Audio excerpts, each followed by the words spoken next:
انتظار کرم تست من عینی را، اے خدا جو و خدا بین و خدا دا مدد بگرداب بلا افتادہ کشتی، ضعیفان و شکستہ رات پشتی، بحق کے خواجہ عثمان ہارون مدد کن مدد کن مدد کن یا معین الدین چشتی۔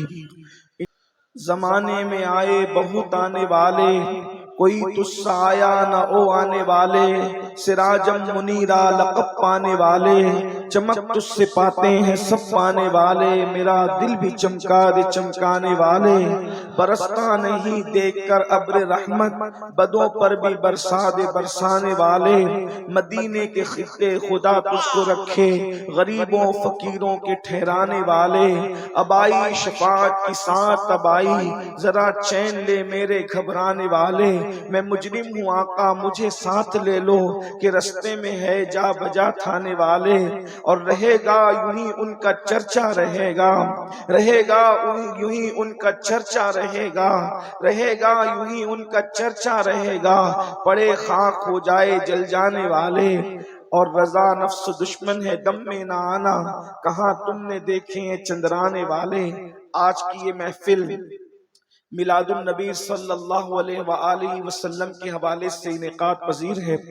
مجھ سے پیشتر آپ نے ہماری جماعت کے بڑے بڑے علماء، خطبہ، شعراء، دانشوروں کو سماعت کر لیا ہے، اور میرے بعد بھی انشاءاللہ عالمی شہرت یافتہ شعراء خطبہ کو آپ سماعت کریں گے۔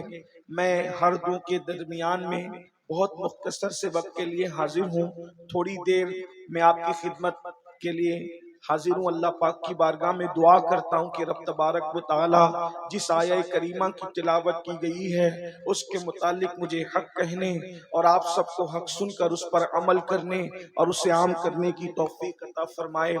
مسلمانوں کا سب سے بڑا تہوار، عاشقان رسول کا سب سے بڑا تہوار صرف عید نہیں بلکہ عیدوں کی عید ابھی ہمارے درمیان سے گزری ہے۔ ہم اس کو عیدوں کی عید اس لیے کہتے ہیں کہ اگر یہ عید نہ ہوتی تو نہ عید الفطر ہوتی، نہ عید الاضحیٰ ہوتی، نہ عید الجمعہ ہوتی، نہ عید العرفہ ہوتی، کوئی عید نہ ہوتی۔ بلکہ عید تو اپنی جگہ، نہ کوئی دن ہوتا، نہ کوئی رات ہوتی، نہ کوئی صبح ہوتی، نہ کوئی شام ہوتی، نہ کسی سے کسی کی ملاقات ہوتی، یہاں تک کہ نہ زمین ہوتے، نہ زمین ہوتی، نہ آسمان ہوتے، نہ ستاروں کی انجمن ہوتی، نہ آسمان کا سائبان ہوتا، نہ زمین کا بچھونا ہوتا، نہ شفق کا جمال ہوتا، نہ افق کی سرخیاں ہوتی، نہ قمریوں کی آواز ہوتی، نہ بھوروں کی گنگناہٹ ہوتی، نہ پھولوں کی تبسم ہوتی، نہ کلیوں کی مسکراہٹ ہوتی، نہ بلخاتی ندیاں ہوتی، نہ دریاؤں کی روانی ہوتی، نہ سمندروں کی طغیانی ہوتی۔ جو سب کچھ ہے صرف اس لیے ہے کہ وہ جو نہ تھے تو کچھ نہ تھا، وہ جو نہ ہو تو کچھ نہ ہو، وہ جو نہ تھے تو کچھ نہ تھا، وہ جو نہ ہو تو کچھ نہ ہو۔ جان ہے وہ جہان کی، جان ہے تو جہان ہے۔ اس دن ہمارے آقا تشریف لائے اور یہ عیدوں کی عید ہے۔ آپ اندازہ فرمائیں دنیا کے اندر کوئی دن ایسا نہیں ہے جو سب کے لیے خوشیوں کا دن ہو، اس لیے کہ اگر کوئی دن کسی کے لیے خوشی کا ہے تو وہی دن کسی کے لیے غم کا ہے۔ اللہ اکبر، زمانے میں کوئی بھی دن سب کے لیے خوشی کا دن نہیں آتا۔ اللہ اکبر، مثال کے طور پر اگر آپ کہیں گے کہ 15 اگست سب کے لیے خوشی کا دن ہے تو میں کہوں گا نہیں، یہ ہندوستانیوں کے لیے تو خوشی کا دن ہو سکتا ہے کہ ہندوستانیوں کو آزادی ملی، تو انگریزوں کے لیے اتنے دکھ کا دن ہے کہ اتنا بڑا ملک ان کے ہاتھ سے چلا گیا۔ دیکھا ایک ملک کے لوگ خوشی منا رہے ہیں تو دوسرے ملک کے لوگ بے چین اور بے قرار ہو رہے ہیں، وہ غمگین ہو رہے ہیں، ایک ملک کے لیے خوشی کا دوسروں کے لیے غم کا۔ اسی طریقے سے اللہ اکبر، کسی کا انتقال ہوتا ہے، اگر ولی بھی دنیا سے جاتا ہے مریدین رو رہے ہیں اور فرشتے خوشی منا رہے ہیں۔ مریدین اس لیے رو رہے ہیں کہ اللہ اکبر، فرش سے ماتم اٹھے وہ طیب و طاہر گیا، اور عرش پر دھومے مچے، عرش پر دھومے مچے وہ مومن صالح ملا، فرش سے ماتم اٹھے وہ طیب و طاہر گیا۔ دیکھ رہے ہیں فرشتے خوش ہو رہے ہیں اور انسان رو رہے ہیں۔ اللہ اکبر، اسی طریقے سے آپ قیاس کر سکتے ہیں، جو دن مزدوروں کے لیے خوشی کا دن ہوگا وہ دن مالداروں کے لیے غم کا دن ہوگا۔ اگر مزدوروں کی بات مان کر کے تنخواہ بڑھا دی گئی ہے تو بولو سیٹھوں کا نقصان ہوگا ہوگا کہ نہیں ہوگا؟ وہ خوشی منا رہے ہیں ہم کامیاب ہو گئے، یہ غمگین ہو رہے ہیں ہماری جیب کٹ رہی ہے۔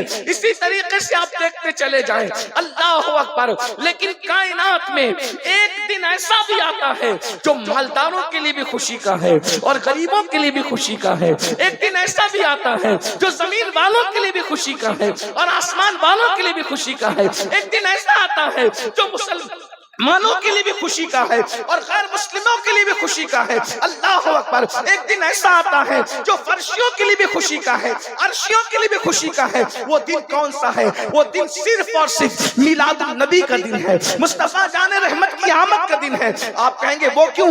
میں نے کہا مسلمان اس لیے خوش ہیں کہ ان کو ایمان ملا ہے، لیکن غیر مسلموں کو جینے کا سلیقہ تو ملا ہے، ورنہ جب تک کہ میرے آقا تشریف نہ لائے تھے، اللہ اکبر، جو غیر مسلم ہیں انہیں نہ کھانے کا شعور تھا، نہ پہننے کا شعور تھا، نہ اوڑھنے کا شعور تھا۔ اللہ اکبر۔ مجھے یہاں پر ایک بات بتانی ہے آپ کو، آپ اس کو محسوس کیجئے گا۔ اللہ اکبر۔ میلاد النبی آئے، میلاد مصطفیٰ آئی تو سب کے لیے برکت کا دن، سب کے لیے رحمت کا دن۔ اس دن مزدوروں کو حق مل رہا ہے۔ آقا فرماتے ہیں مزدور کا پسینہ سوکھنے سے پہلے اس کو مزدوری دے دی جائے، مزدور کا پسینہ سوکھنے سے پہلے اس کو مزدوری دے دی جائے۔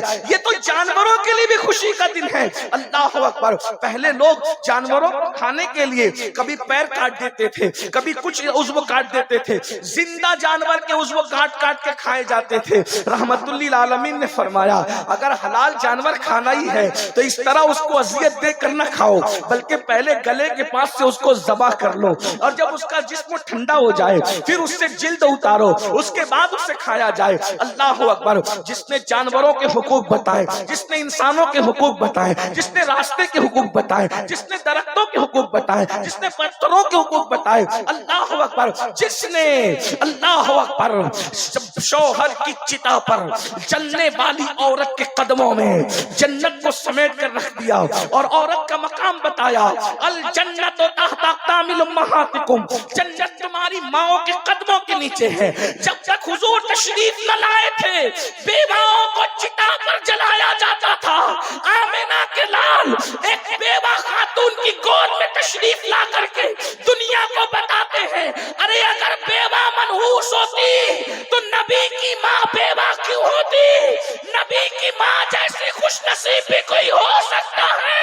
کسی کا بیٹا غوث ہے، کسی کا بیٹا قطب ہے، کسی کا بیٹا ابدال ہے، ارے کسی کا بیٹا کلیم اللہ ہے، کسی کا بیٹا نجی اللہ ہے، کسی کا بیٹا کلمت اللہ ہے، تنہا آمنہ ہے جس کا بیٹا حبیب اللہ ہے۔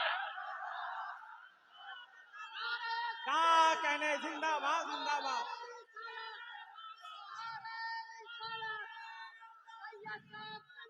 ارے جس بیوہ کو سب نے منحوس جان کر کے چاہے وہ رسوا کیا تھا، میرے نبی نے انہی بیواؤں کی عزت بڑھا دیا۔ بیوہ ماں کی گود میں تشریف لا کے بتایا اتنی برکت والا رسول جب بیوہ ماں کی گود میں آتا ہے تو بیوہ منحوس نہیں ہو سکتی۔ اس کا قصور کیا ہے؟ ادھر ماں کو بیوہ ماں کی عزت بڑھائی اور ادھر 2 مرتبہ بیوہ ہونے والی خدیجۃ الکبریٰ کو سہاگن بنا کر ام المومنین بنا دیا، تمام مومنوں کی ماں بنا دیا۔ دیکھو تو صحیح۔ اور حضور کے آنے کا سب سے پہلے فائدہ کس کو ملا؟ اور بھی کون سی عورت؟ آزاد عورت نہیں، آزاد عورت سے بھی زیادہ گرا ہوا درجہ جو ہے وہ کنیز عورت کا تھا۔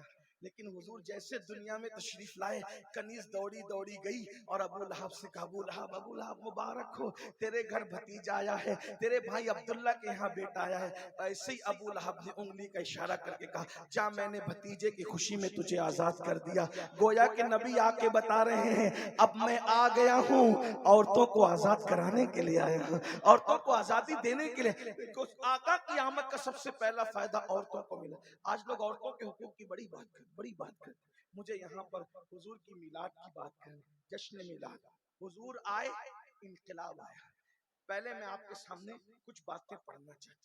آیت مبارکہ جو پڑھی ہے اس پہ گفتگو کرنے سے پہلے تمہید کے طور پہ اگر تھوڑی دیر مجھے آنے والے شورا اور خطبہ کا خیال ہے وہ میرے بعد میری ہی طرح وہ مہمان ہیں، لیکن چونکہ میں پہلے اس لیے بول لیتا ہوں کہ میری گفتگو جو ہے چونکہ بڑی خشک ہوتی ہے، اور رات جب ڈھل جاتی ہے تو میری گفتگو آپ کے کوئی فائدے کی نہیں رہ جاتی، اس لیے میں چاہتا ہوں کہ میں اپنے وقت پہ گفتگو کر لوں۔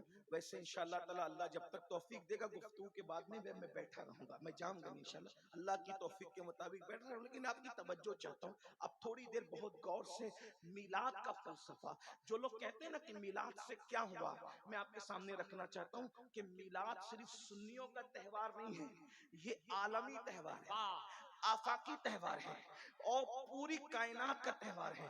وہ کیسے؟ ایک بات دیکھو، حضور جب تشریف نہیں لائے تھے لوگ ننگے ہو کے کعبے کا طواف کرتے تھے، دنیا اتنی بگڑی ہوئی تھی، اللہ کے گھر کا طواف ننگے ہو کے کرتے تھے، اللہ کے گھر پر کعبۃ اللہ پر 360 بت رکھے ہوئے تھے، اور زنا کرنے کے لیے جب کوئی عورت نہ ملے تو وہ بکریوں سے اور جانوروں سے تک زنا کرتے تھے۔ اخلاقی گراوٹ کتنی تھی، اور سب سے بڑی بات یہ، آج جو دہشت گرد لوگ ہیں ان کی تو ہم لوگ مخالفت کرتے ہی دہشت گردوں کی، لیکن آپ کی خاص نوجوانوں کی خاص توجہ، آج کے دہشت گردوں کی اہل سنت نے ہمیشہ مخالفت کی ہے، کیونکہ ہم صوفیہ کے ماننے والے لوگ ہیں، ہمارے یہاں کسی کے ہاتھ کی مالا توڑنا بھی جائز نہیں ہے۔ تو جب ہاتھ کی مالا توڑنا بھی جائز نہیں ہے، ارے مالا ٹوٹتی ہے تو موتی بکھرتے ہیں۔ آپ کی اگر توجہ میری طرف ہے تو ادھر سنیں، بھیا بات نہیں کریں، توجہ اس طرح، وہ حضور کا ذکر ہو رہا ہے، کوئی کسی کا ذکر نہ کرے، بس اب یار کا ذکر ہوگا بس، اور کسی کا ذکر نہیں۔ توجہ فرمائیں، مالا ٹوٹتی ہے تو موتی بکھرتے ہیں، لیکن جب سر کسی کا الگ کیا جاتا ہے تو اس کا پورا خاندان بکھرتا ہے نا۔ تو ہمارے یہاں جب مالا توڑنے کی کسی کے ہاتھ کی اجازت نہیں ہے تو پھر کسی کا سر کاٹنے کی اجازت کیسے ہو سکتی ہے؟ جس مذہب میں وضو کرتے وقت پانی ضائع کرنے کی اجازت نہیں ہے، جبکہ ہمارے یہاں وضو عبادت ہے، تو جب عبادت کے نام پر پانی ضائع کرنا حرام ہے تو بغیر عبادت کے کسی کے خون کو ضائع کرنے کی اسلام اجازت کیسے دے سکتا ہے؟ ہمارا مذہب امن کا مذہب ہے، شانتی کا مذہب ہے، سکون کا مذہب ہے، دہشت گردی کی ہمارے یہاں اجازت نہیں۔ ہمارے یہاں تو اللہ اکبر اتنا بھی احتیاط ہے، اگر کوئی سو رہا ہو تو اتنی زور سے سلام مت کرو کہ اس کی نیند میں خلل آئے۔ ہمارے یہاں سونے والے کو اس کی نیند کا خیال ہے، نیند کا خیال، تو جب لوگوں کی نیند کا خیال ہے تو لوگوں کی زندگی کا کتنا خیال ہوگا، لوگوں کے خاندان کا کتنا خیال ہوگا، لوگوں کی خوشیوں کا کتنا خیال ہوگا، لوگوں کے ارمانوں کا کتنا خیال ہوگا۔ لیکن لوگوں نے دین سمجھا نہیں، اسلام سمجھا نہیں، اسلام کے خلاف بکواس کرتے رہتے ہیں، لیکن ہماری ذمہ داری ہے کہ ہم اپنی ذمہ داری پوری کریں۔ تو ہم صوفیہ کے ماننے والے دہشت گردی کی اور دہشت گردوں کی مخالفت ہم نے ہمیشہ کی ہے، لیکن ایک بات میں آپ کے سامنے رکھنا چاہتا ہوں، رسول اللہ کی آمد کے بعد دنیا میں جتنے بھی دہشت گرد بعد میں پیدا ہوئے وہ لوگ چھوٹے درجے کے دہشت گرد ہیں۔ کیوں؟ کیونکہ ہر دہشت گرد دوسروں کے بچوں کو مارتا ہے، اپنے بچوں کو نہیں مارتا، بلکہ دوسروں کے بچوں کو بھی وہ مارتا ہے تو اپنے بچوں کی خوشی کے لیے مارتا ہے نا، یہی ہے۔ لیکن جب رسول اللہ صلی اللہ علیہ وآلہ وسلم کی میلاد نہیں ہوئی تھی تو اس وقت دنیا اتنی بڑی دہشت گرد تھی کہ لوگ اپنے بچیوں کو اپنے ہاتھوں سے زندہ دفن کرتے ہیں۔ آج کتنا بھی بڑا دہشت گرد ہو اپنا بچہ نہیں مارے گا، مگر حضور کی آمد سے پہلے لوگ اپنے بچوں کو دفن کرتے تھے، بیٹیوں کو زندہ دفن کیا، اور کمزور بچے، بیٹے بھی اگر کمزور پیدا ہوتے تو اس زمانے کا دستور تھا کہ کمزور بیٹوں کو بھی پہاڑ پہ ماں لے کر کے جاتی اور اس کو پھینک دیتی، اور یہ کہتی کہ زمین پر کمزوروں کو جینے کا حق نہیں ہے۔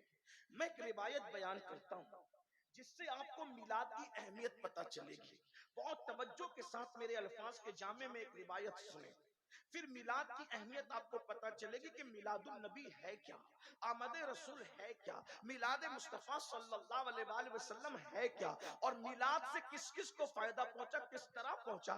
آج لوگ کہتے ہیں، پوری دنیا میں کہہ رہے ہیں بیٹی بچاؤ، بیٹی پڑھاؤ، بیٹی کی عزت کرو، یہ بات اگر آج لوگوں کو 1450 سال کے بعد سمجھ میں آئی ہے تو یہ صرف میلاد مصطفیٰ کا صدقہ ہے، آمد رسول کا صدقہ ہے، ورنہ جن کی زبانیں آج بیٹی بیٹی کر رہی گئی ہے. کل انہی کی زبانیں بیٹیوں کے تعلق سے کیا تھی، میں وہ تھوڑا سا جائزہ پیش کرتا ہوں. یہ تاریخ کے انمٹ نقوش ہے جس میں ٹپنی نہیں کر رہا ہوں، صرف حقائق آپ کے سامنے رکھ رہا ہوں. دیکھیے اللہ کے رسول علیہ السلام کی آمد سے پہلے ننگے ہو کے کعبے کا طواف کرنا. اگر عورتیں مخصوص ایام میں چلی جائے تو عورتوں کو گھروں کے اندر اندھیرے میں بند کر دیا جاتا تھا. اگر بیوہ ہوتی تھی تو ہمارے بھارت ہی کے اندر یہ طریقہ تھا. ثبوت ہے، میں کسی مذہب پہ ٹپنی نہیں کر رہا ہوں، حالات بتا رہا ہوں. حالات صرف آپ چیک کریں کیا حالات تھے. جب کوئی عورت بیوہ ہو جاتی تھی اس کا سر مونڈ دیا جاتا تھا، اس کے بالوں کو مونڈ کر کے اس کو جو ہے کمرے میں قید کر دیا جاتا تھا. وہ شادیوں میں نہیں جا سکتی تھی، وہ خوشی کی محفل میں نہیں جا سکتی تھی. اب سہاگن عورتیں اس کو صبح کے وقت دیکھتی تو اپنا چہرہ پھیر لیتی تھی. صبح کے وقت اگر عورتیں آنگن سے گزرتی بیوہ عورتیں تو وہاں پر پانی ڈالا جاتا تھا. یہ بیواؤں کے ساتھ، یعنی بیوہ کا شوہر کیا مر گیا اس کی زندگی موت سے بدتر کر دی جاتی تھی.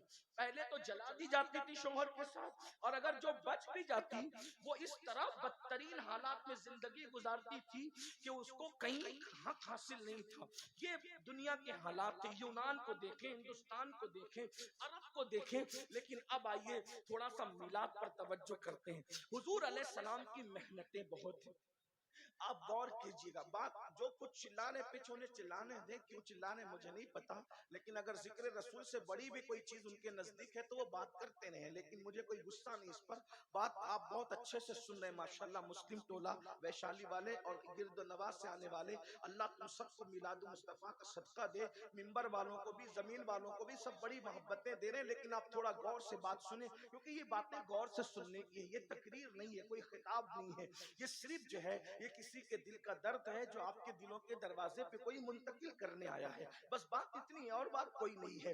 حضور علیہ السلام کی آمد سے پہلے عورت کو کچلا جا رہا ہے، کمزوروں کو کچلا جا رہا ہے، غریبوں کو کچلا جا رہا ہے. کعبے کی عظمت پامال کی جا رہی ہے. پیشانیاں آوارہ ہو چکی ہے، سجدے آوارہ ہو چکے ہیں. ایک خدا وحدہ لا شریک کو چھوڑ کر گوبر کی عبادت ہو رہی ہے، چوہوں کی عبادت ہو رہی ہے، بندر کی عبادت ہو رہی ہے، درختوں کی عبادت ہو رہی ہے، پتھروں کی عبادت ہو رہی ہے. یعنی جو عبادت کے لائق ہیں اس کو چھوڑ کے سب کی عبادت ہو رہی ہے. یعنی کہ سن، غور تو فرمائے، اندازہ تو فرمائے، غور تو کریں.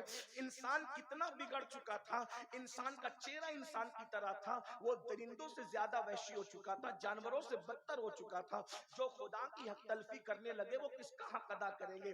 اللہ اکبر، اللہ اکبر. اندازہ فرمائے حضور کے آنے سے پہلے کے حالات جو میں واقعہ پیش کر کے آپ کو سمجھانا چاہتا ہوں، بتانا چاہتا ہوں، ذرا اس کو محسوس کریں. اگر دوسرے مکاتب فکر کے بھائی آئے ہیں ان سے بھی میری گزارش ہے کہ ذرا میلاد پر توجہ کریں. میلاد کس چیز کا نام ہے؟ میلاد کہتے کسے؟ اگر آپ نے کسی سے سن کر کے جو ہے وہ یوں ہی بولنا شروع کر دیا ہے اور یوں ہی آپ حضور علیہ السلام کی میلاد پر ٹپنی کرتے ہیں تو تھوڑا سا ایک مطالعہ کریں. میلاد کس چیز کا نام ہے؟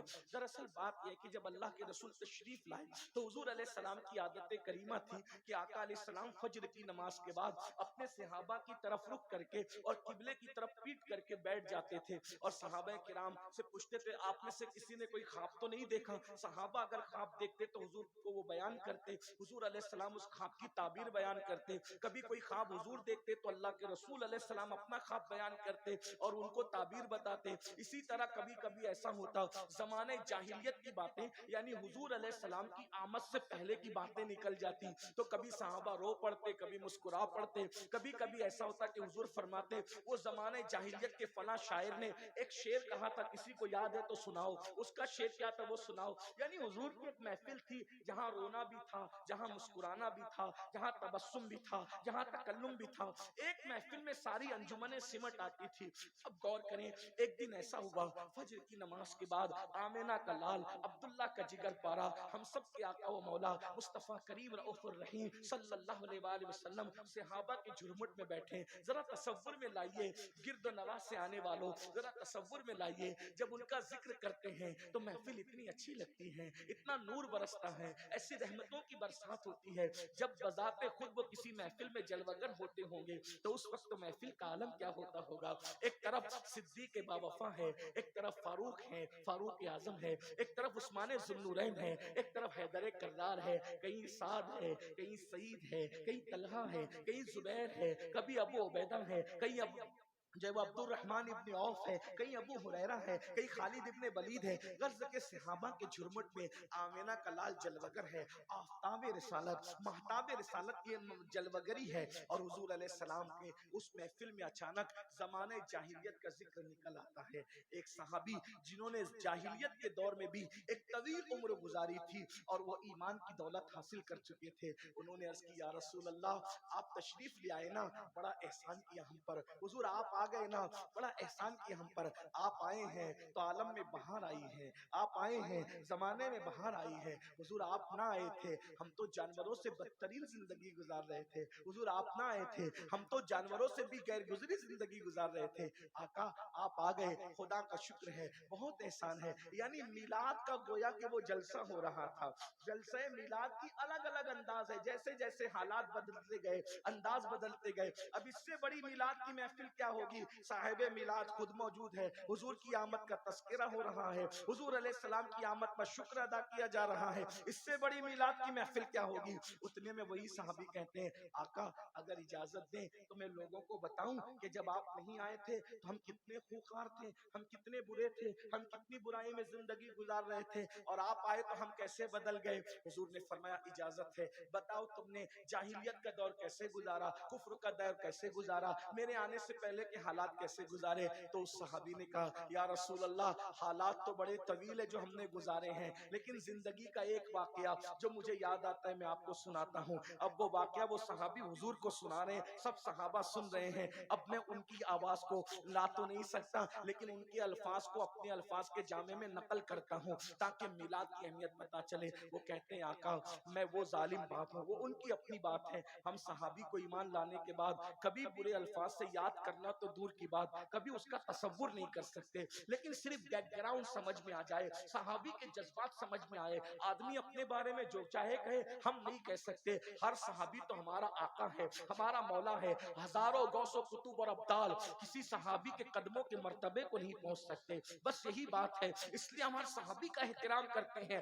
ان کے بارے میں ہلکی بات سوچنا، ہلکی بات کرنا ہمارا مسلک ہی نہیں ہے۔ جیسے ہم ہر نبی کی تعظیم کرتے ہیں، ہر صحابی کی تعظیم کرتے ہیں، ہر اہل بیت کی تعظیم کرتے ہیں، ہر ولی کی تعظیم کرتے ہیں، بھائیو ہمارا مسلک ہی مکمل ادب ہے، اہل سنت کا ہے بیڑا پار، اصحاب حضور نجم ہے اور ناؤ ہے، اطرت رسول اللہ کی، ہمارا تو حال یہ ہے کہ خدا نے دو ہاتھ ہمیں اس لیے عطا فرمائے ہیں، ایک ہاتھ میں صحابہ کا دامن ہے اور ایک ہاتھ میں اہل البیت کا دامن ہے، لیکن صرف وہ حالات سمجھ میں آ جائے، وہ اپنے بارے میں جو کہہ رہے ہیں اپنے الفاظ کے جامع میں، وہ کہتے ہیں آقا ہم اتنا ظلم کرتے تھے یا رسول اللہ، میں وہ باپ ہوں کہ جس نے اپنے ہاتھوں سے اپنی چار بیٹیوں کو، ایک روایت کے مطابق 5 بیٹیوں کو، ایک روایت کے مطابق 7 بیٹیوں کو، بہرحال جو بھی ہے، لیکن میں یہاں 4 کا تذکرہ کر دوں یا رسول اللہ میں نے اپنے ہاتھوں سے اپنی 4 بیٹیوں کو زندہ دفن کیا ہے، تم بھی بیٹیوں کے باپ ہو۔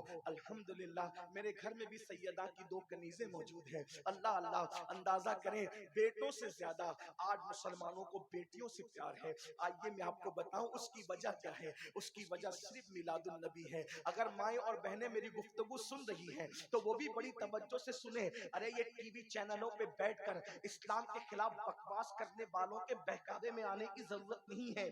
دنیا نے تو تمہیں کیا سلوک کیا تھا ذرا توجہ سے سنو میری بہنوں، وہ صرف آمینہ کا لال ہے جس نے عورتوں کی عزت کو بحال کیا ہے۔ وہ صحابی کہتے ہیں آقا میں نے اپنے ہاتھوں سے اپنی 4 بیٹیوں کو زندہ دفن کیا ہے، لیکن 4تھی بیٹی کی دفن کی داستانی کچھ اور ہے۔ اللہ اکبر، اب میرے الفاظ کے جامع میں تھوڑی دیر کے لیے علامہ ارشد القادری کی تحریروں کا سہارا لے کر کے تھوڑی دیر سن لیں۔ وہ کہتے ہیں آقا 3 مرتبہ بیٹی کے بعد بیٹی، بیٹی کے بعد بیٹی پیدا ہوئی، 4تھی مرتبہ میری بیوی مراد سے تھی، مجھے بڑی امید تھی کہ اب کی مرتبہ 4تھی مرتبہ بیٹا ہی پیدا ہوگا، اب کی مرتبہ امید ہوتی ہے، مومن ہو یا کافر، ان پڑھ ہو یا جاہل، علم والا ہو یا بغیر علم والا، امید تو امید ہوتی ہے۔ اب کی مرتبہ بڑی تمنا تھی، آثار نظر آتے ہیں، اللہ نے خوشی دکھائی ہے، اب کی بار بیٹا ہوگا، میں بہت امید میں تھا، ایسے میں مجھے انتظار تھا کہ میری امیدیں یقین میں تبدیل ہوگی، میرے گھر کے آنگن میں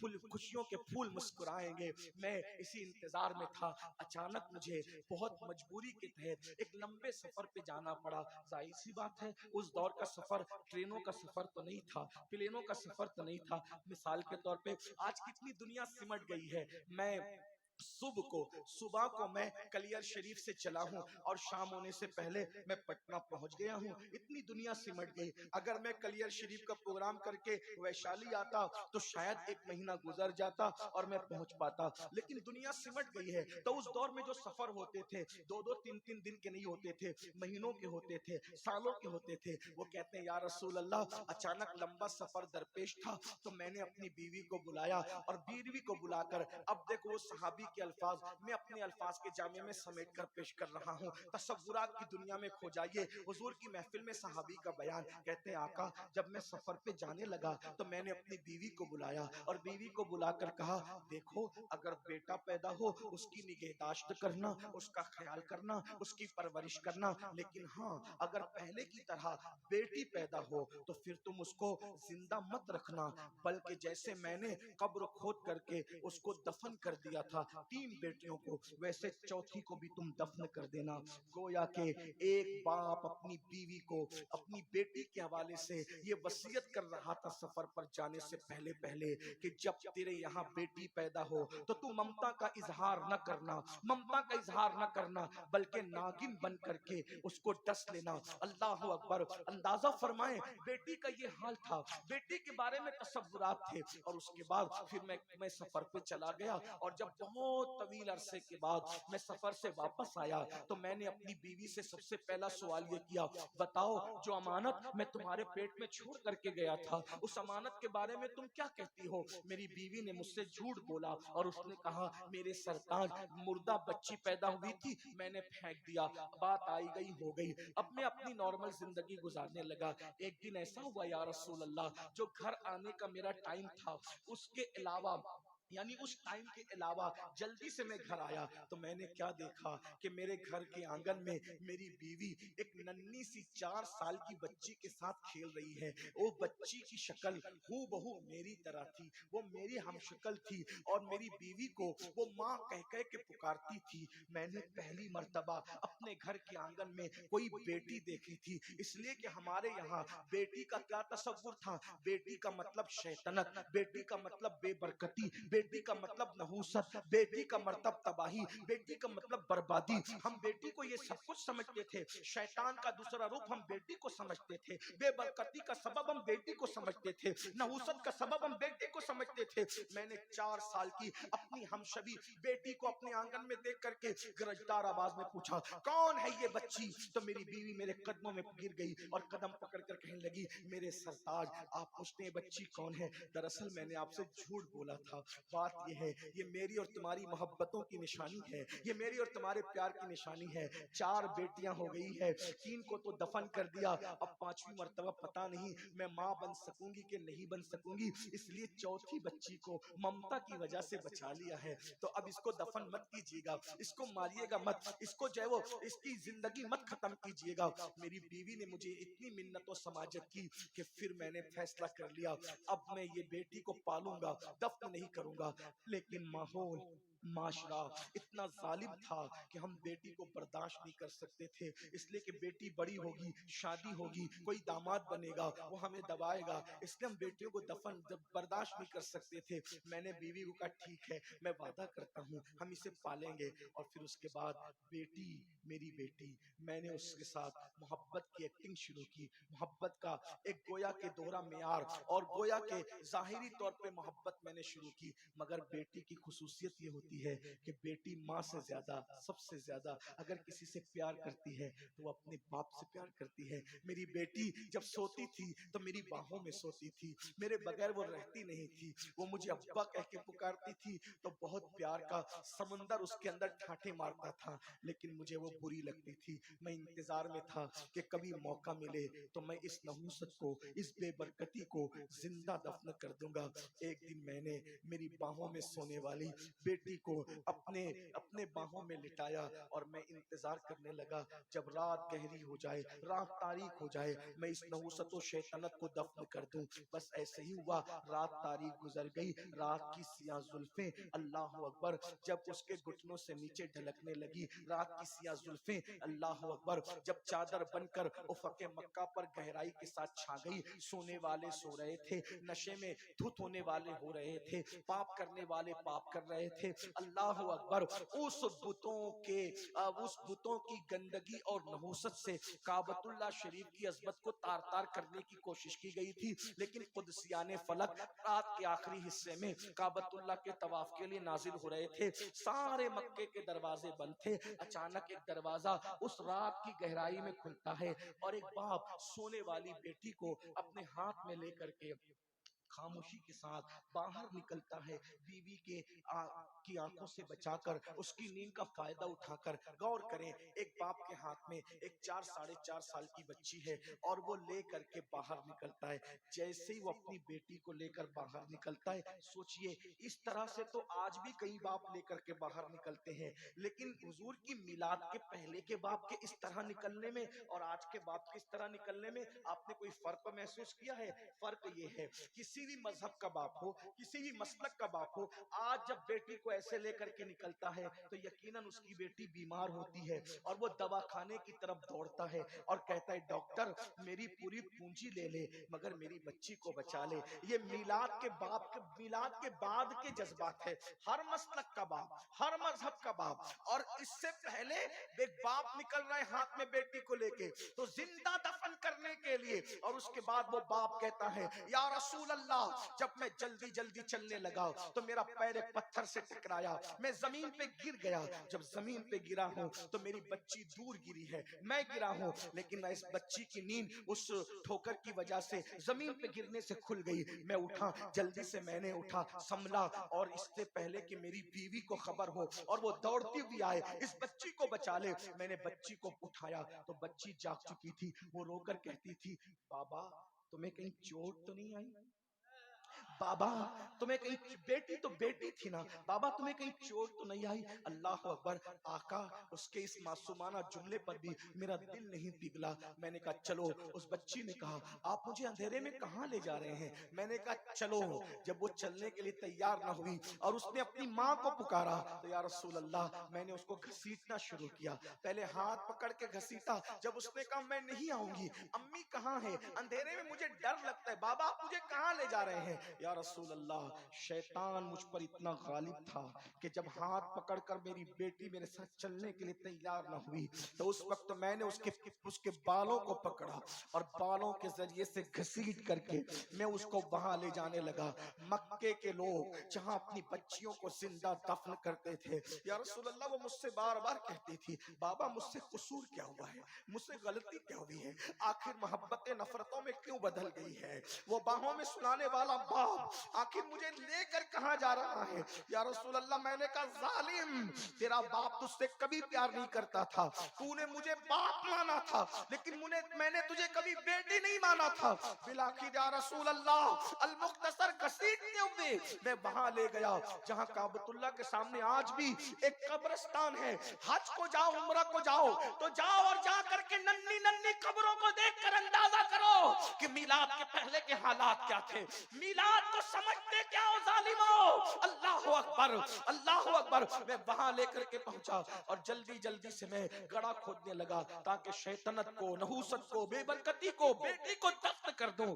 جیسے میں قبر کھود رہا تھا اور میرے کپڑوں پہ مٹی لگ رہی تھی، میری بچی روتی جاتی تھی اور کہتی تھی بابا آپ کے کپڑے گندے ہو رہے ہیں، اور اپنے ہاتھوں سے میرے بدن پہ لگنے والی مٹی کو صاف کر رہی تھی۔ یا رسول اللہ وہ میرے کپڑوں پر مٹی کا داغ دیکھنا نہیں چاہتی تھی، لیکن میں اس کے خون سے ہمیشہ ہمیشہ کے لیے اپنی روح کو اس کے خون کے دھبوں سے رنگین کرنے جا رہا تھا، بالآخر میں نے قبر کھودی اور قبر کھود کر کے اس بچی نے کہا بابا آپ کیا کریں گے؟ میں نے اس کو اٹھایا اور اس گڑھے کے اندر پھینک دیا۔ پھینکنے کے بعد میں نے چاہا جلدی جلدی سے زندہ دفن کر دوں۔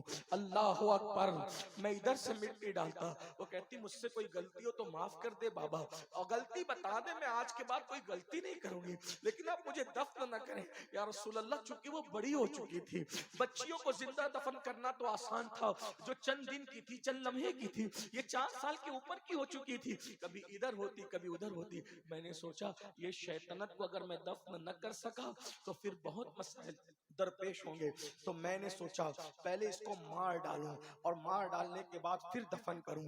آقا قریب میں ایک بڑا سا پتھر پڑا تھا، میں نے اٹھایا اور اٹھانے کے بعد زور سے اس کے سر پہ دے مارا، ایک چیخ نکلی اور وہ چیخ ہمیشہ کے لیے اس جنگل کے اندر خاموش ہو گئی، اور ممتا کا گلا اس طرح ایک باپ نے اپنے ہاتھوں سے گھونٹ دیا۔ یا رسول اللہ، پھر جلدی جلدی میں نے اس کو دفن کیا، اور جب دفن کر کے میں لوٹ رہا تھا تو میں بہت خوش تھا، سینہ تان کے لوٹ رہا تھا۔ شیطنت دفن کر دی، نحوست دفن کر دی، بے برکتی دفن کر دی، مگر یا رسول اللہ جب میں لوٹ رہا تھا خوشی خوشی تو میرے ضمیر پہ ایک بوجھ تھا، یوں لگتا تھا جیسے صدائے باز گشت کے طور پہ اب بھی وہ جملے میرے کانوں سے ٹکرا رہے ہیں، بابا مجھ سے غلطی کیا ہو گئی؟ میرا قصور تو بتائے نا بابا، میں نے غلطی کیا کی ہے؟ یہ منظر سن کر کے حضور اتنا روئے کہ داڑھی آنسوں سے تر ہو گئی، پوری محفل میں ہچکیوں کی آواز آ گئی، اور وہ صحابی بھی روتے روتے ہچکیاں لینے لگے۔ جب انہوں نے اپنی داستان علم کو ختم کیا، حضور علیہ السلام سر نیچا کر کے رو رہے تھے، حضور علیہ السلام نے آنسو بھرے چہرے کو پھر صحابہ کے سامنے بلند کیا، اور پھر اس کے بعد میرے آقا نے ارشاد فرمایا لوگوں جب تک میں نہیں آیا تھا تم نے جو چاہا کیا ہے، اب میں بیٹیوں کا غمگسار بن کر، بیٹیوں کا سہارا بن کر، یتیموں کی آواز بن کر، بیواؤں کا مددگار بن کر دنیا میں آیا ہوں۔ اب بیٹیاں دفن نہیں کی جائے گی، بیٹیوں کا باپ اور میں محمد جنت میں اتنے قریب رہیں گے جیسے یہ 2 انگلیاں قریب۔ نعرہ تکبیر، نعرہ رسالت، آمد رسول کانفرنس، بیٹیوں کا باپ اور میں محمد، بیٹیوں کا باپ اور میں محمد جنت میں اتنے قریب رہیں گے، اتنے قریب رہیں گے جیسے یہ 2 انگلیاں قریب ہیں۔ اللہ کے رسول علیہ السلام فرماتے ہیں اس پر جنت واجب ہو گئی جو بیٹی کی پیدائش پر خوشی کرتا ہے، اچھا نام رکھتا ہے، اچھی تربیت کرتا ہے اور اچھے گھرانے میں اس کی شادی کر دیتا ہے۔ اللہ اکبر، فرمایا میں محمد بیٹیوں کا باپ بن کر کے آیا ہوں۔ یہاں تک کہا گیا اللہ اکبر، جب کسی کے گھر میں بیٹی پیدا ہوتی ہے تو فرشتے اس کے گھر میں نازل ہوتے، فرشتے نازل ہوتے ہیں اور چاروں طرف سے اس کو گھیر کے کہتے ہیں اے ننھی جان سے پیدا ہونے والی ننھی جان، جب تک تو اس گھر کے اندر موجود رہے گی ہم بھی تیرے ساتھ ساتھ اس گھر میں موجود رہیں گے۔ یعنی کہ بیٹوں کے باپ کو توجہ کرنا، بیٹوں کا باپ ہونا عیب کی بات نہیں، اللہ بیٹوں کا باپ بھی سب کو بنا، اس سے نسل چلتی ہے، لیکن بیٹوں کے باپ کو برکت کے تعویذ کی ضرورت پڑ سکتی ہے۔ بیٹی ہونا وہ فضیلت ہے کہ جب تک بیٹی گھر میں ہے تب تک رحمت کے فرشتے گھر میں رہتے ہیں۔ یہ بیٹی ہے، اللہ اکبر، اندازہ فرمائیں۔ اب آپ سے پوچھتا ہوں وہ مسلک کے لوگ جو میلاد کے منکر ہیں، میں کوئی گالی نہیں دے رہا ہوں لیکن ذرا غور کرو مولوی صاحب، آپ میلاد کے منکر ہو، اگر آپ بیٹی کو سینے سے لگا کے ماتھا چوم رہے ہو تو یہ آپ کے دارالعلوم کی محنت ہے یا میلاد النبی کا انقلاب ہے؟ کیا ہے؟ اگر دوسرے کسی مذہب کا انسان، اگر کسی دوسرے مذہب کا انسان اپنی بیٹی کو اپنے سینے سے لگا کر کے، لوگ کہتے ہیں کہ ہم مرد کے لیے کیا کہتے ہیں؟ ہی کہتے ہیں، اور عورت کے لیے کیا کہتے ہیں؟ شی کہتے ہیں۔ اس کا مطلب اسپیلنگ بڑھ گئی نا، مطلب ہم عورتوں کو بڑا ہوا مانتے. میں نے کہا ہاں آپ نے تو زندہ دفن کیا تھا. یہ ہی اور شی میں اگر آپ ایک لفظ بڑھا کر عورت کی عزت کا اظہار کرتے ہیں تو یہ صرف آمنہ کے لال کی آمد کا صدقہ ہے, میلاد النبی کا صدقہ ہے. آج جو بیٹیاں پوری دنیا میں جا کے تحقیق کر لو, مشرق سے لے کے مغرب تک, اگر آج بیٹی جل نہیں رہی ہے, اگر آج بیٹی دفن نہیں ہو رہی ہے, اگر آج بیٹی کی ذلت نہیں ہے, اگر آج بیٹیاں عزت پا رہی ہے, اس کا ایک ہی سبب ہے میلاد مصطفیٰ صلی اللہ علیہ وسلم. میلاد مصطفیٰ صلی اللہ علیہ وسلم, یہ میلاد کی محفل ہے, یہ میلاد کی برکت ہے. بیٹیوں کو عزت ملی, میلاد کی برکت ہے. بیواؤں کو عزت ملی, میلاد کی برکت ہے. یتیموں کو عزت ملی. میرے آقا علیہ السلام کے پیارے دیوانوں, حضور کیوں تشریف لائے؟ حضور کے آنے سے پہلے حالات یہ تھے. حضور پیغمبر انقلاب بن کر آئے. ہمارے نبی پیغمبر انقلاب ہے. بات ختم کر رہا ہوں سمیٹتے. پیغمبر انقلاب ہے ہمارے آقا. وہ کیسے؟ حضور کے آنے سے پہلے بیٹیاں دفن ہوتی. توجہ کرنا, میں اب سمیٹنے لگا ہوں. بیٹی حضور کے آنے سے پہلے بیٹیاں دفن ہوتی تھی. حضور کے آنے کے بعد بیٹیوں سے پیار ہو رہا ہے. یہ انقلاب. اب کتنی مدت میں؟ صرف 23 سال کی مدت. صرف 23 سال کی مدت. حضور کے آنے سے پہلے بیٹیاں دفن ہو رہی ہیں. 23 سال کی قلیل مدت میں حضور نے اتنی محنت کی لوگوں پر کہ وہ لوگ جو اپنے ہاتھوں سے اپنی بیٹی کو دفن کرتے تھے, جب ایک جنگ کے موقع پر یتیم بچیاں مسجد نبوی میں لائی گئی کہ یہ یتیم بچیاں ہیں, تو اس وقت صحابہ یہ کہتے تھے مجھے 4 چاہیے, مجھے 5 چاہیے, مجھے 6 چاہیے. یہ منظر دیکھ کر کے لوگ رو رہے تھے. کہاں اپنے ہاتھوں سے بیٹیاں دفن کرتے تھے, اور حضور کی صحبت کا اثر کیا ہے؟ اب دوسروں کی یتیم بچیوں کو پرورش کرنے کے لیے ایک دوسرے سے جھگڑا کرنے کے لیے تیار ہے. اور آقا نے بیٹی اور یتیم کی شان کیا بیان کی پتہ ہے؟ ایک راستے سے حضور تشریف لے جا رہے تھے, کیا دیکھا کہ وہاں سے نور نکل رہے, گھر سے نور نکل رہے, نور نکل رہے. صحابہ کرام کو وہ نظر دے دی تھی حضور نے کہ نور نکلتا ہوا دیکھ لیتے تھے. عرض کی یا رسول اللہ اس گھر سے نور نکل رہا ہے. آقا فرماتے جا کے تحقیق کر لو, اس گھر میں 2 ہی کام ہو رہے ہوں گے, یا تو کسی یتیم کی پرورش ہو رہی ہوگی, یا تو آج اس کے گھر میں بیٹی پیدا ہوئی ہوگی. اندازہ فرمائے, یہ بیٹی کی شان ہے. اس لیے میں آج بھی آپ سے کہتا ہوں, بیٹی کو برا مت سمجھو, بیٹی کو منحوس مت جانو, بیٹی کو برا مت جانو. آج کل لوگ بیٹی کو بوجھ سمجھتے ہیں, آج کل لوگ بیٹی کو برا سمجھتے ہیں. لیکن ایک بات آگے بڑھنے سے پہلے کہہ دوں, بلکہ بہنیں موجود ہوں تو یہ بھی کہہ دوں, آج دنیا اتنی ظالم ہو گئی, پھر سے ظالم ہو گئی. حضور کی آمد سے پہلے لوگ بیٹی کو زندہ دفن کرتے تھے, مگر اتنا تو حق دیتے تھے کہ وہ پیدا ہو جائے. توجہ کرنا, اتنا تو حق دیتے تھے کہ وہ پیدا ہو جائے. پیدا ہو. آج کے ترقی یافتہ دور میں جب اس ظالم معاشرے کو پتا چلتا ہے کہ پیٹ میں بیٹی ہے, تو ڈاکٹر کو رشوت دے کر اور زیادہ پیسے دے کر پٹا پھسلا کر ماں کے پیٹ میں ہی اس بچی کو قتل کر دیتے, چمچوں سے, چھریوں سے. مکے کے کافر بیٹی کو کم سے کم قبر میں تو دفن کرتے تھے, لیکن آج کے ظالم ٹکڑے ٹکڑے کر کے گٹروں میں بہا دیتے ہیں. اپنی اولاد کو پیٹ سے گرانے والوں, اولاد کے قاتلوں, سن لو, اللہ کے رسول نے فرمایا تم پر جنت کی خوشبو بھی حرام ہے. جو ماں کے پیٹ سے بچوں کو گراتے ہیں غربت کے خوف سے, جہیز کے خوف سے, شادی کی مہنگائی کی بنیاد پر, آقا ارشاد فرماتے ہیں کہ یہ بچے جن کو ماں کے پیٹ سے گرایا جا رہا ہے قیامت کے دن بغیر سر کے اٹھیں گے اور اللہ کی عدالت میں عرض کریں گے مولا ان ماں باپ سے, ظالم سے پوچھ کہ ہم نے کیا غلطی کی تھی جس کی سزا دی گئی کہ ہمیں دنیا میں آنے سے پہلے قتل کر دیا گیا. بچے چند وجوہات کی بنیاد پہ قتل ہو رہے ہیں. نمبر 1, یا تو بیٹیاں اس لیے قتل ہو رہی ہیں کہ شادی کیسے کریں گے, وجہ تم ہو, میلاد منانے والوں تم ہو, کیونکہ تم نے شادیوں کو اتنا مہنگا کر دیا ہے کہ آج ان شادیوں کی بنیاد پہ بچیاں قتل ہو رہی ہیں. ان کے قتل کے ذمہ دار تم ہو. اور بڑی معذرت کے ساتھ خو گرے حمد سے تھوڑا سا گلا بھی سن لے, میلاد کی یہ محفل منانا شاید تمہیں کام نہ آئے. معاف کرنا, معاف کر دینا, اور معاف نہیں کر سکتے تو مجھ سے بات کر لینا, میں بات کرنے کے لیے بھی. کیوں کام نہ آئے پتہ ہے؟ کیونکہ تم رسول اللہ کی محنتوں کو ضائع کرنے کے لیے کھڑے ہوئے. حضور علیہ السلام نے محنت کی تھی. کیوں محنت کی اور کتنی محنت کی تھی بتاؤں؟ حضور کی محنت کتنی تھی؟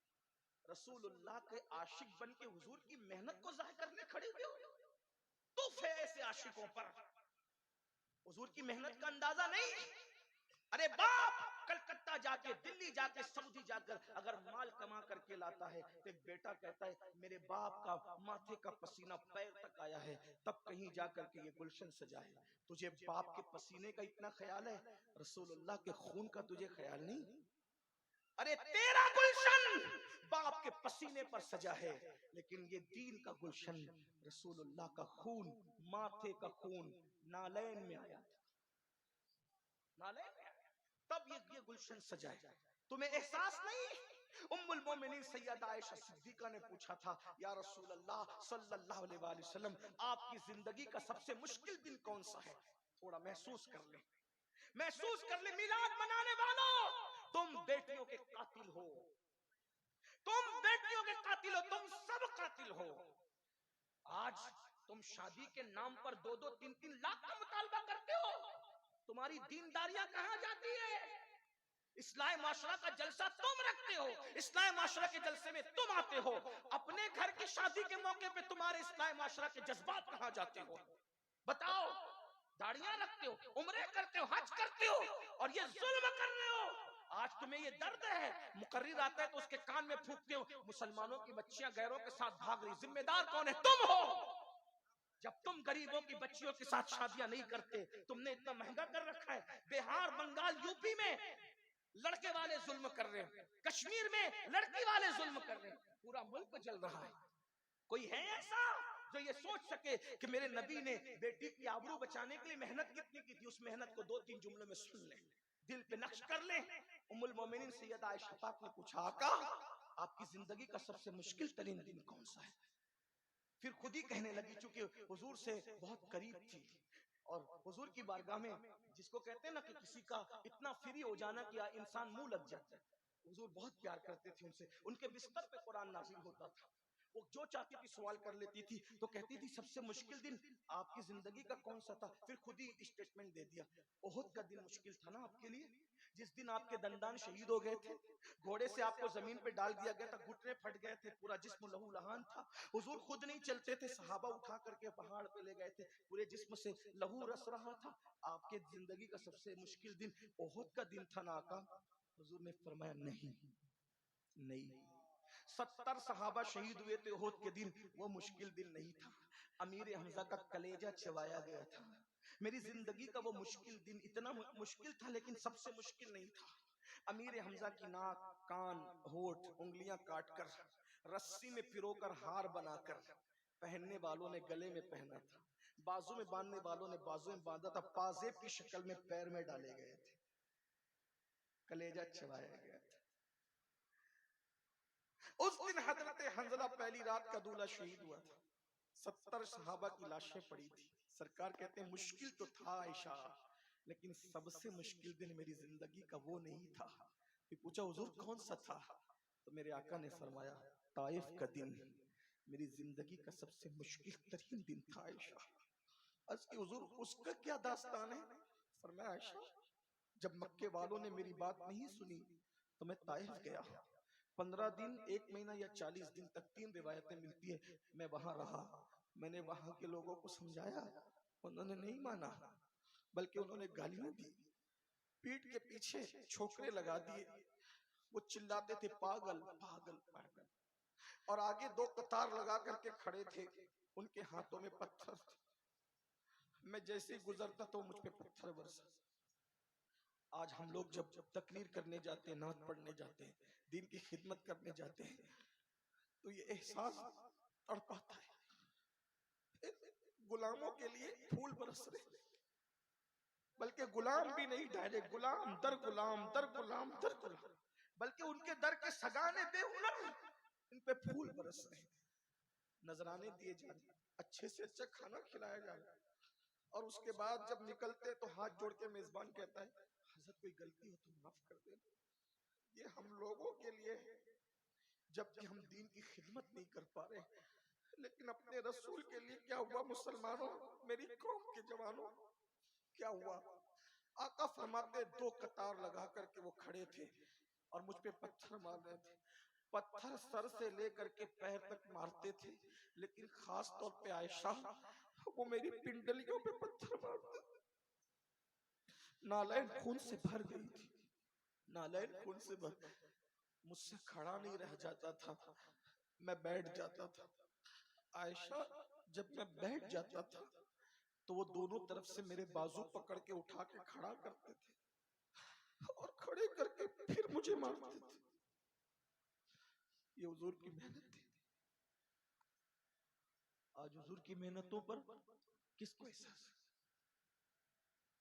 باپ کی محنتوں کا احساس فجر کی نماز میں بے سد سو کر کے مسجدوں کو ویران کرنے والوں، کیا سمجھتے ہو کہ صرف جھنڈے اور کمکمے اور یہ جلسے تمہیں قیامت کے دن بخشوا لیں گے حضور کی محنتوں کا احساس کیے بغیر؟ یقیناً یہ بخشش کا ذریعہ ہے، مجھے انکار نہیں ہے. میں فکر رضا کا الحمدللہ غلام ہوں. میرے امام کے افکار ہمارے لیے مشعل راہ ہے. لیکن سنیوں، میلاد کے جلسے میں آنے والوں، ذرا سوچو جب تم فجر کی نماز میں سوتے پڑے رہتے ہوں گے تو حضور کا یہ جسم زخمی کیا گیا تھا، حضور کے دل پہ کیا گزرتی ہوگی؟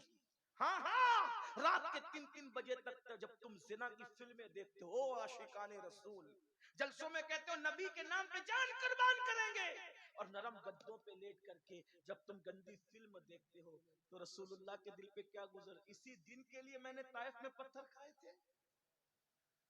عورتوں کے ساتھ ناجائز تعلقات قائم کرتے ہیں آج کل کے لڑکے اور لڑکیاں، عورتوں کو پاپ کی نظر سے دیکھتے. آپ مردہ رسول کا کلمہ نہیں پڑھتے، آپ اس رسول کا کلمہ پڑھتے ہیں کہ آپ کا لمحہ لمحہ ہمارے رسول دیکھ رہے ہیں، اللہ کے اذن اور عطا سے دیکھ رہے ہیں، وہ ہماری جانوں سے زیادہ قریب ہے. بتاؤ جب کوئی محنت کرتا ہے، یہ صرف جلسہ محنت سے سجا، اگر اس جلسے کو خراب کریں گے نا تو جلسہ بنانے والے جو جلسہ جنہوں نے منعقد کیا، امام صاحب ہو یا ان کی کمیٹی ہو، امین القادری بھی اگر جلسہ خراب کرے گا اچھا نہیں لگے گا، بولے گا دوسری بار اس کو مت بلانا. سید ہوگا اپنے گھر کا، ہمارا جلسہ خراب کر گیا. میں پوچھتا ہوں جو تمہارے 1 مہینے کی محنت پر چندے کے پیسے کے سجائے ہوئے جلسے کو برباد کرے، تمہارا دل اتنا ٹوٹتا ہے، نہ سید دیکھتے ہو، نہ عالم دیکھتے ہو، نہ خطیب دیکھتے ہو، اس سے تم ناراض ہو جاتے ہو جس رسول نے 23 سال محنت کی ہے. رسول اللہ کی محنت اگر ہم محسوس نہ کریں کون محسوس؟ حضور کا خون پیشانی کا نالین میں آیا. جب حضور کو پتھر مارے جاتے تھے، پٹی باندھنے کے لیے زخموں پہ کپڑا بھی نہیں تھا، ام المومنین سیدہ خدیجہ اپنا دوپٹہ پھاڑ کر کے سر پہ اور زخموں پہ باندھتی. حضور علیہ السلام کے گھر میں کھانا پکتا تھا تو مکے کے گنڈے گندگی اور غلاظت جو پاخانہ کرتے ہیں، گندگی غلاظت اٹھا کر لاتے تھے، حضور کی ہانڈی میں ڈال دیتے تھے.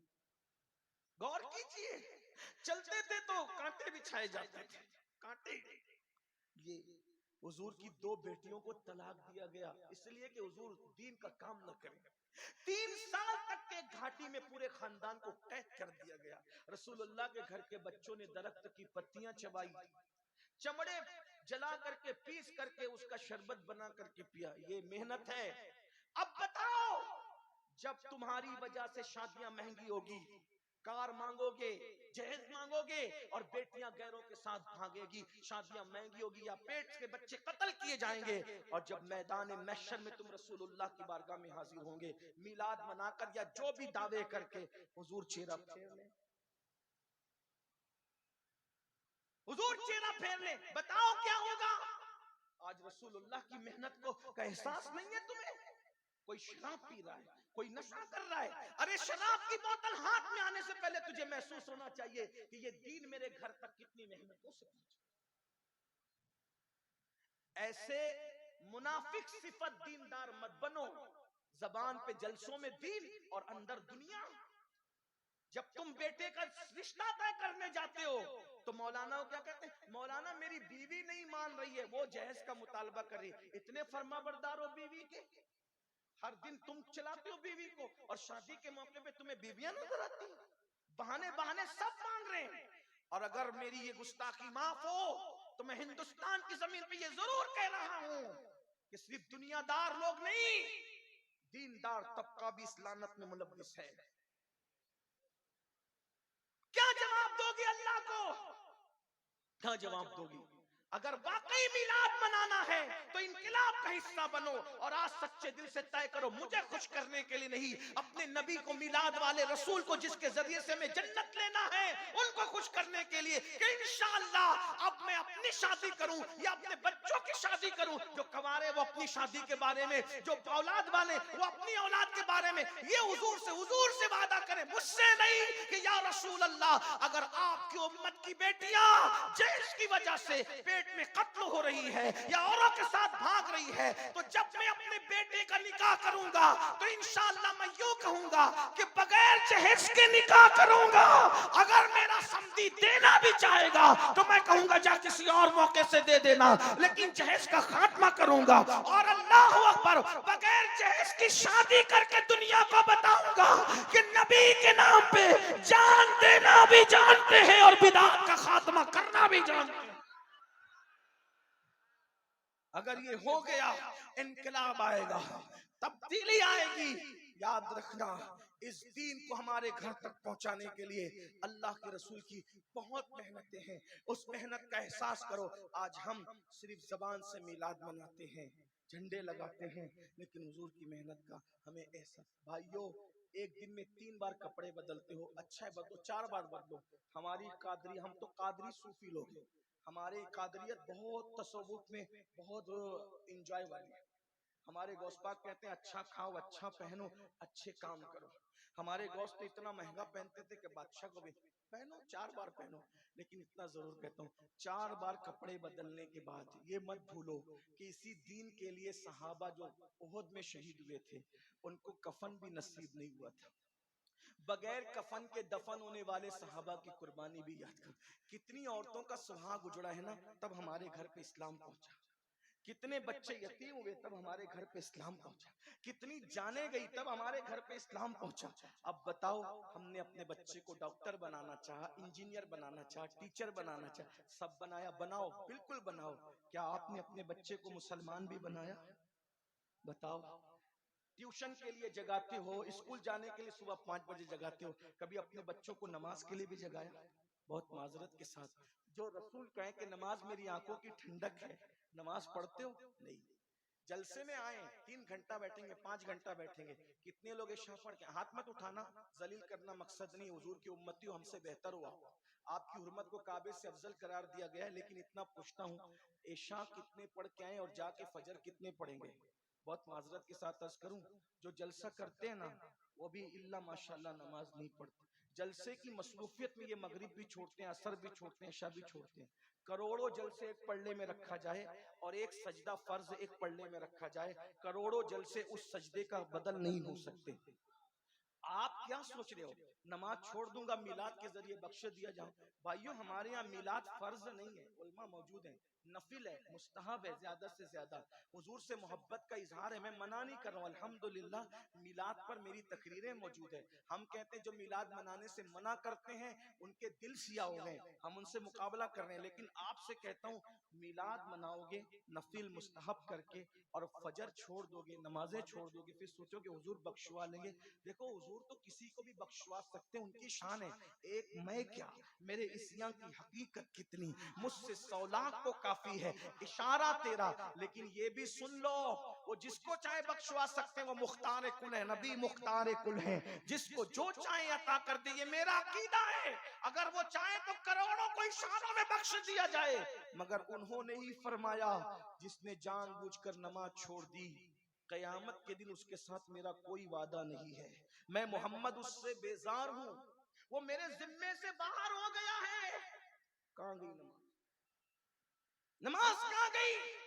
جس دن میلاد کا جلوس نکالتے اس دن بھی فجر نہیں پڑھتے. حضور کے دل پہ کیا گزرتی، اللہ کے رسول کے دل پہ کیا گزرتی ہوگی؟ پھر کہتا ہوں منافق نہ بنو. اگر عاشق بن رہے ہو سچے بنو. ایک حدیث سن لو, بات پوری کرتا ہوں. قوت القلوب میں شیخ ابو طالب مکی رحمت اللہ علیہ ایک حدیث لکھتے ہیں. میں کہوں گا تو مجرم ہوں گا, لوگ مجھ سے ناراض بھی ہوتے ہیں کیونکہ میں ایسی بات کرتا ہوں. کچھ لوگ تو یہ کہتے ہیں کہ پتہ نہیں یہ سنی ہے بھی کہ نہیں. میں نے کہا اگر قرآن حدیث بیان کرنا مشکوک کرتا ہے, آپ جو چاہے ٹائٹل دے دیں. الحمدللہ میں 41 پشتوں کا پشتینی سنی ہوں, کنورٹڈ سنی نہیں ہوں. ہاں الحمدللہ 41 پشتوں کا سنی ہوں, اور جس میں سیدہ فاطمہ اور مولائے کائنات ہمارے شجرے میں نسب کے اعتبار سے سب سے اوپر ہیں. الحمدللہ الحمدللہ. لیکن ایک بات آپ سے کہوں, حقیقت اگر میری بات واقعی سنیت سے ٹکراتی ہے تو آپ میری اصلاح کریں, مجھ سے بات کریں. اور اگر میں واقعی سنیت کی بات کر رہا ہوں, سیدی اعلی حضرت فتاوی رضویہ شریف میں مسلک نقل کرتے ہوئے لکھتے ہیں کہ مولا علی نے بے نمازی پہ کفر کا فتویٰ دیا, سیدنا فاروق اعظم نے بے نمازی پہ کفر کا فتویٰ دیا. آپ سے پوچھتا ہوں کہ آپ کے نزدیک مولا کائنات اور سیدنا فاروق اعظم کا فتویٰ اسی طرح نظر انداز کرنے کے قابل ہے؟ اگرچہ ہم حنفی ہونے کے اعتبار سے ہمارے اعلی حضرت نے بتایا ہمیں, اور ہمارے امام نے بتایا کہ ہم بے نمازی کو ڈائریکٹ کافر نہیں کہتے, فاسق کہتے ہیں. ہمارا عقیدہ یہ نہیں ہے, اس لیے کہ جو حدیثوں میں آیا ہے اس کی تعویل ہمارے امام اعظم نے کی ہے. لیکن ایک بات آپ سے کہتا ہوں, مولائے کائنات نے فتویٰ دیا بے نمازی کافر, فاروق اعظم, اگر اللہ نہ کرے, اللہ نہ کرے, 1000 بار نہ کرے, اگر آپ سے پوچھتا ہوں امام اعظم کے قول کی بجائے مولائے کائنات کے قول پر قیامت کے دن فیصلہ ہوا تو کہاں جاؤ گے؟ کہاں جاؤ گے؟ میں افضل و تفضیل کی بھی بات نہیں کر رہا ہوں, امام اعظم بہرحال غلام ہے, لیکن آپ بتائیں تو صحیح, من ترک الصلاۃ متعمدن فقد کفر کا لفظی ترجمہ کیا جائے تو کیا ترجمہ کر, یہ متعمدن فقد, یہ فقد کہاں جا رہا ہے؟ فقد یہ تو احناف کی کشادہ قلبی ہے کہ فقد کا لفظی ترجمہ نہیں کرتے, بلکہ اس کا جو ہے وہ عرفی اور اصطلاحی ترجمہ کر کے اس کی معنویت کو بیان کر دیتے ہیں. لیکن اگر یہ فقد کا ترجمہ ہو جائے نا تو پھر تمہاری آنکھیں کھلیں. اب کیا سمجھتے ہو؟ ہم قادری ہیں, ہم چشتی ہے, نقشبندی ہے, سروردی ہے, رضوی ہے, برکاتی, وارسی ہے, مداری. میں نے کہا بھیا سب بنو, سب سر آنکھوں پر, پہلے مسلمان تو بن جاؤ. جو مسلمان رسول اللہ بنانے کے لیے آئے تھے, صحابہ کہتے ہیں ہم رسول اللہ کے دور میں مومن اور کافر میں فرق کرتے تھے. کس وجہ سے؟ حدیث نہ ہو, میں غلامی لکھنے کے لیے تیار ہوں, میں غلامی لکھنے کے لیے تیار ہوں, میری ذمہ داری ہے. صحابہ کہتے ہیں مومن اور کافر میں فرق کرتے تھے, کس بنیاد پر؟ صرف نماز کی بنیاد پر. جو نماز پڑھتا تھا ہم اس کو مومن سمجھتے تھے, جو نماز نہیں پڑھتا تھا ہم اس کو کافر سمجھتے. یہ رسول اللہ کے دور کا یہ پہچان تھی, یہ پہچان تھی رسول اللہ کے دور میں مومن. بتاؤ صحابہ کے نزدیک اپنا ایمان ثابت نہیں کر سکتے, غوث پاک کے نزدیک اپنا ایمان ثابت نہیں, جاؤ گے کہاں؟ ڈر نہیں لگتا؟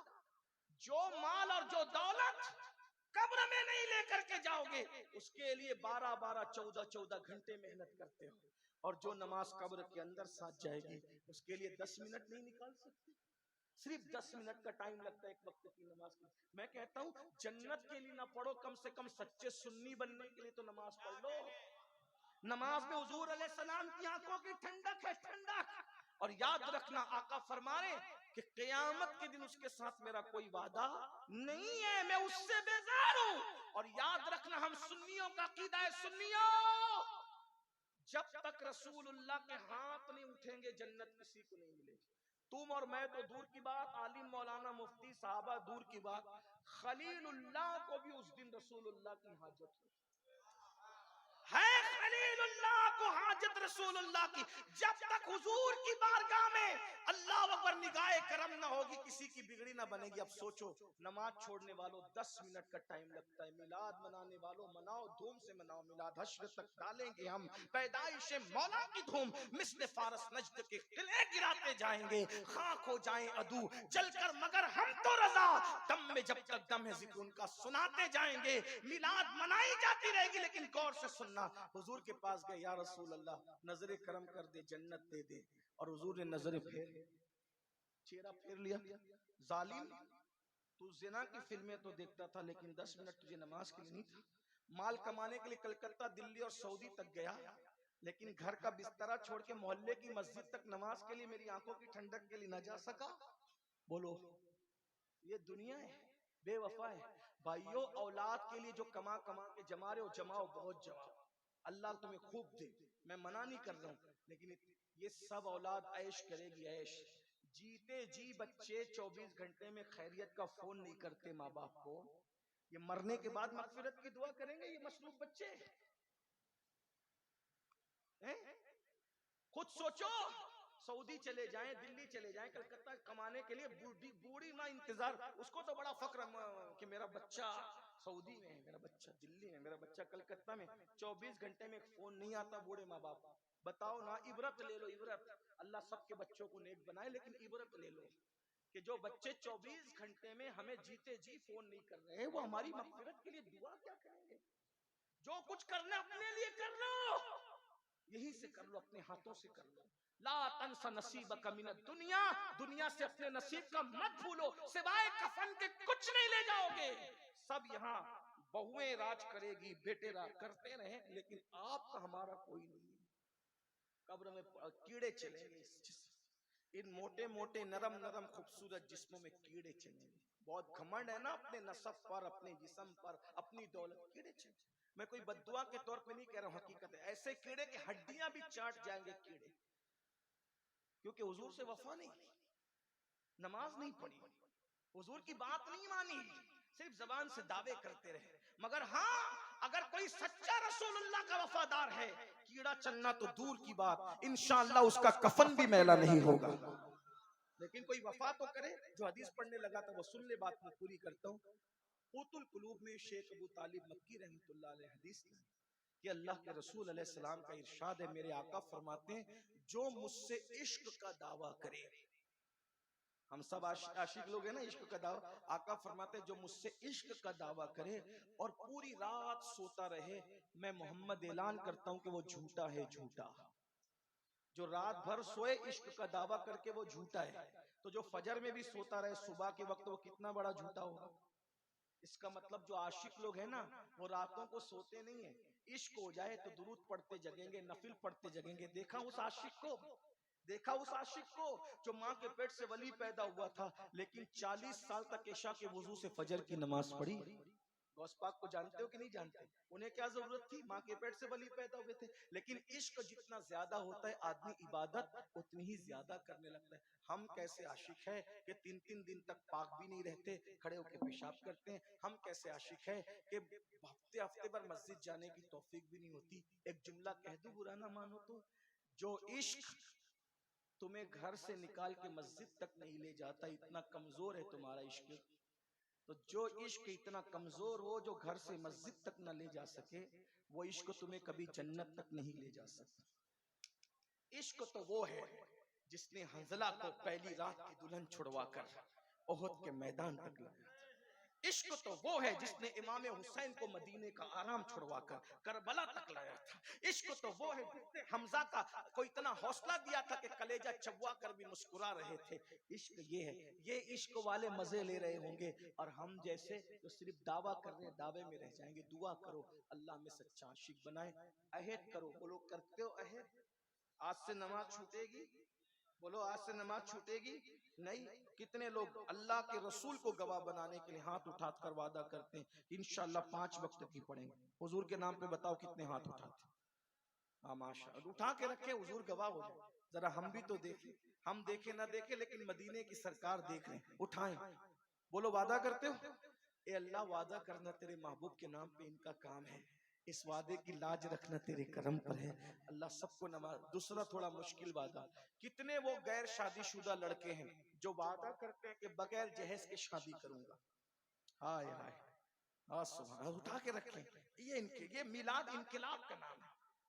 لیکن بولو ابا کے کہنے پر تو پھر مجبور نہیں ہو جاؤ گے. ماں باپ کی وہی بات ماننا جو شریعت کے مطابق ہو، اور جو شریعت کے خلاف وہ ہاتھ جوڑ کے کہنا کہ آپ کہہ رہے ہیں لے، نبی کہہ رہے مت لے، میں باپ کی نہیں اس وقت رسول پاک کی مانوں گا. ان سے لڑنا بھی مت, ان کو جھڑکنا بھی مت, مگر قدم پکڑ کے کہہ دینا کہ آج آپ کی نہیں, آج حضور کی مانیں گے, حضور حضور ہے. ارے جب باپ چھوڑ کے قیامت میں بھاگے گا تو اس وقت آمنہ کا لال کہے گا انا رہا ادھر آ, ادھر آ, ادھر آ, ادھر آ. میرے امام کہتے ہیں ماں جب اکلوتے کو چھوڑے آ آ کہہ کے بلاتے یہ ہیں, باپ جہاں بیٹے سے بھاگے لطف وہاں فرماتے یہ ہیں, بندے کو مرکز میں تھپک کر میٹھی نیند سلاتے یہ ہیں, ٹھنڈا ٹھنڈا پینا میٹھا میٹھا, ٹھنڈا ٹھنڈا میٹھا میٹھا پیتے ہمیں پلاتے یہ ہیں, قصرے دنا تک کس کی رسائی جاتے یہ ہیں, آتے یہ جاتے یہ ہیں, آتے یہ, قید و رضا سے خوش ہو خوش رہے, مزدہ رضا کا سناتے یہ ہیں. ابھی جوانوں نے ہاتھ اٹھائے, ذرا اٹھائے تو ایک بار, ہائے بھولیں گے تو نہیں. جو غیر شادی شدہ ممبر پر ہے ذرا ان کی بھی ذمہ داری ہے, ان میں سے کون وعدہ کرتا ہے, ذرا اٹھائیں.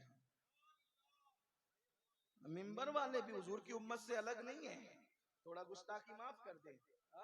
شادی کچھ ہے غیر شادی شدہ. اچھا اب شادی شدہ لوگوں کا امتحان ہے, اپنے بچوں کی پوتوں کی جب شادی کریں گے تو کتنے ایسے لوگ ہیں جو حضور کی امت کی بیٹیوں کی آبرو بچانے کے لیے بغیر جہیز کے شادی کریں گے. اچھا اٹھا کے رکھیں, یہی بات ہے. اللہ سب کو سلامت رکھے, خوش رکھے, آباد رکھے, میلاد کا جشن ہوتا رہے. نثار تیری چہل پہل پر ہزاروں عید ربیع الاول, سوائے ابلیس کے جہاں میں سبھی تو خوشیاں منا رہے ہیں. اللہ ہم سب کو توفیق دے, گفتگو کے درمیان اگر کوئی غلطی ہو تو اللہ تعالیٰ معاف کر دے. استغفر اللہ ربی من کل ذنب و اتوب الیہ. ایک گزارش, جانا نہیں, اگر حاجت ہے تو الگ بات ہے, لیکن اگر حاجت نہیں ہے تو جانا نہیں, کیونکہ ابھی آپ کے سامنے ہمارے عزیز شاعر اسلام دلبر شاہی صاحب اور بھی حمزہ صاحب پہ ہی نہیں, اور بھی جو شعراء ہیں ان کو سنے پھر جائیں. مجھے بھی جب تک توفیق ہوگی میں بیٹھا رہوں گا, آپ بھی بیٹھے رہیں. اگر حاجت ہے تو حاجت سے فارغ ان کی الگ بات ہے. چلے آج ناظم صاحب کی ذمہ داری دلبر بھائی کے لیے میں پوری کرتا ہوں. دلبر بھائی کو نعرہ لگائیں عاشق رسول کے, نعرہ تکبیر, نعرہ رسالت, مداحان رسول. ایک بات بتاؤں, میں نبی کی نعت پڑھنے والوں سے بہت پیار کرتا ہوں. اس کی وجہ بتاؤں, جب حضور کی بارگاہ میں حسان نعت پڑھتے تھے نا تو حضور خود زمین پہ بیٹھتے تھے اور حسان کو منبر پہ کھڑا کرتے. ہاں لیکن بس میں اتنا چاہتا ہوں کہ میرے جو نعت خواں لوگ ہیں نا, وہ نعت پڑھنے کے لیے جب جلسے میں آئے نا تو نذرانہ طے کیے بغیر آیا کریں, تو یہ اچھی بات ہوگی. حالانکہ مجھے امید ہے کہ یہ جن کے بارے میں ذکر کر رہا ہوں یہ ایسے لوگ نہیں ہیں, یہ ایسے لوگ, میرا حسن ظن ہے ایسے لوگ نہیں ہیں انشاءاللہ. لیکن آپ سے بھی کہتا ہوں آپ ان کو اتنا دے دیا کریں کہ ان کو مانگنے کی ضرورت نہ پڑے, اور یہ لوگ بغیر مانگے آیا کریں. اس لیے کہ میں کہتا ہوں, اور حضور کا ذکر کرے, کوئی ہمیں دے نہ دے یار, ہمارا کوئی دے گا کیا دے گا, چندے کے پیسے سے کس کی اوقات کیا ہے. ہمارا نبی مالک کل ہے, ایک نظر اٹھا دیں گے تو دینے والا بنا دیں گے, نسلوں کو نواز دیں گے. آتا ہے فقیروں پہ انہیں پیار کچھ ایسا, خود بھیک دے اور خود کہے منگتا کا بھلا ہو, اور کیوں اپنی گلی میں وہ روادار صدا ہو جو بھیک لیے راہ گدا دیکھ رہا ہو. مجھ سے لوگ فون کر کے پوچھتے ہیں تاریخ لیتے وقت حضرت فیس کیا ہوگی, نذرانہ کیا ہوگا, کتنا طے کریں گے. میں نے کہا لوگوں کو برا لگتا ہے, مجھے معاف کریں, میں معافی اس لیے بار بار مانگتا رہتا ہوں کہ دل نہ ٹوٹے, لیکن حق بولنا بھی ضروری ہے. میں کہتا ہوں نچنیوں کی راتیں طے ہوتی ہے, عاشقوں کی راتیں طے نہیں ہوا کرتی. ارے کون دیتا ہے, دینے کو منہ چاہیے, دینے والا ہے سچا ہمارا. دلبر صاحب کو سن لیں, میں بھی سن.